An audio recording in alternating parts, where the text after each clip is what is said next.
यही यूपी और बिहार के जो विधायक जाते हैं वहां पे होटल लेते हैं, तुम्हारी औकात नहीं उनको मार दो, तुम्हारी औकात नहीं उनको कुछ बोल दो, तुम इन्हीं गरीब मजदूरों को मारोगे, इन्हीं से अपनी राजनीतिक रोटियों को सेकने का प्रयास करोगे। तो और एक बात मैं आप लोगों से क्लियर कर देना चाहता हूं कि कब तक हम लोग मारे जाते रहेंगे, हर राज्यों में कब तक हमें मारा जाता रहेगा, कब तक हम लोग इधर उधर हर राज्यों में पलायन करते रहेंगे, कब तक हमारे मजदूर हर राज्यों में बोझ बनते रहेंगे। ये कह रहे हैं अगर यहाँ की सरकार इन लोगों को रोजगार दी होती तो शायद ये लोग पलायन करने को मजबूर नहीं होते, वहां जाने को मजबूर नहीं होते। तमिलनाडु में भी यूपी के कुछ मजदूरों को, बिहार के कुछ मजदूरों को मारा गया था। और वहां के मालिक जो होते हैं हम लोगों की 2-2 3-3 महीने सैलरी भी लोग रहते हैं कि अगर इसकी सैलरी नहीं देंगे तो ये फिर लौट के यहीं पर इसी फैक्ट्री में मजबूरी में मजदूरी करेगा। आगे अपने बयान में कहते हैं, मैं उनकी बातों से इत्तेफाक रखता हूं, उन्होंने एक बार कहा था कि क्यों ये लोग हमारे घर आते हैं, क्यों ये लोग हमारे क्षेत्र में आते हैं, इन लोगों को क्या वहां की सरकार रोजगार नहीं दे पा रही है। बात आपसे, किसी की पत्नी ये नहीं चाहती है कि उसका पति जो है 1000 किलोमीटर दूर बंबई और नागालैंड जो है कमाने के लिए जाए। सब सोचता है कि यहीं पर रोजगार हो,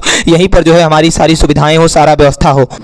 जय हिंद, मैं आदर्श मिश्रा, आप लोग देख रहे हैं आपकी आवाज। अभी महाराष्ट्र से बहुत बड़ी खबर निकलकर सामने आती है, जहां पर एमएनएस यानी राज ठाकरे के कुछ कार्यकर्ताओं द्वारा यूपी के एक होटल मालिक को भाषाई आधार पर पीट दिया जाता है। जब उससे पूछा जाता है कि तुम हिंदी क्यों बोल रहे हो, मराठी बोलो, तो इसी शब्द पर वो नहीं बोल पाता है, जिस वजह से उसको 7 से 8 थप्पड़ उन एमएनएस के कार्यकर्ताओं द्वारा मार दिया जाता है। तो इसी संबंध में मैं उन एमएनएस के कार्यकर्ताओं से पूछना चाहता हूं कि यही यूपी और बिहार के जो विधायक जाते हैं वहां पे होटल लेते हैं, तुम्हारी औकात नहीं उनको मार दो, तुम्हारी औकात नहीं उनको कुछ बोल दो, तुम इन्हीं गरीब मजदूरों को मारोगे, इन्हीं से अपनी राजनीतिक रोटियों को सेकने का प्रयास करोगे। तो मैं अपने माननीय मुख्यमंत्री जी आपसे पूछना चाहता हूं, आप सनातन और समाज के उत्थान की बात करते हैं, चलिए ना महाराष्ट्र में, ये पहली ऐसी घटना नहीं है, सिर्फ महाराष्ट्र की घटना नहीं है, इससे पहले तमिलनाडु में भी यूपी के कुछ मजदूरों को, बिहार के कुछ मजदूरों को मारा गया था, और वहां पे भी असम में भी कुछ मजदूरों को मारा गया था। ये पहली ऐसी घटना नहीं है कि हम लोग इसको असहजता के साथ स्वीकार कर लें, बहुत सारी ऐसी घटनाएं हैं। राज ठाकरे अपने बयान में कहते हैं, मैं उनकी बातों से इत्तेफाक रखता हूं, उन्होंने एक बार कहा था कि क्यों ये लोग हमारे घर आते हैं, क्यों ये लोग हमारे क्षेत्र में आते हैं, इन लोगों को क्या वहां की सरकार रोजगार नहीं दे पा रही है। बात आप सही कर रहे हैं, अगर यहाँ की सरकार इन लोगों को रोजगार दी होती तो शायद ये लोग पलायन करने को मजबूर नहीं होते, वहां जाने को मजबूर नहीं होते। राज ठाकरे साहब, यदि वे लोग गए भी हैं तो आप पर दबाव नहीं बना रहे हैं, वो लोग मेहनत मजदूरी करके काम कर रहे हैं, आपको कोई मारने का औचित्य नहीं है। मैं यहाँ की सरकार से, यहाँ के लोगों से और एक बात एमएनएस के कार्यकर्ताओं से कहना चाहता हूं, है हिम्मत तो जो यहाँ के विधायक सांसद वहां पे फ्लैट लेकर रहते हैं उनको मारकर दिखाइए, और यहाँ के विधायक सांसद से भी कहना चाहता हूं, चलिए ना वहां पे बदलाव की बात करते हैं। कोई उनका देश थोड़ी ना है, ये पूरा भारत अपना है, पूरा क्षेत्र अपना है, मिलकर के आवाज उठाते हैं और बदल कर रख देते हैं। 127 सांसद जो है इसी हिंदी भाषी प्रदेश से आते हैं, इसी हिंदी भाषी बेल्ट राज्यों से आते हैं, और अगर टोटल की बात करें तो 240 सीट जो भाजपा की आती है उसमें से 187 सीट इसी उत्तर प्रदेश, बिहार, झारखंड, राजस्थान, हिमाचल प्रदेश और उत्तराखंड से आते हैं। इसके लिए माननीय प्रधानमंत्री जी आपको भी धरातल पर आने की जरूरत है। बात मैं आप लोगों से क्लियर कर देना चाहता हूं कि कब तक हम लोग मारे जाते रहेंगे, हर राज्यों में कब तक हमें मारा जाता रहेगा, कब तक हम लोग इधर उधर हर राज्यों में पलायन करते रहेंगे, कब तक हमारे मजदूर हर राज्यों में बोझ बनते रहेंगे। ये बातें समझने की जरूरत है, बदलने की जरूरत है। जिन नेताओं को हम लोग वोट देते हैं, क्यों नहीं वो लोग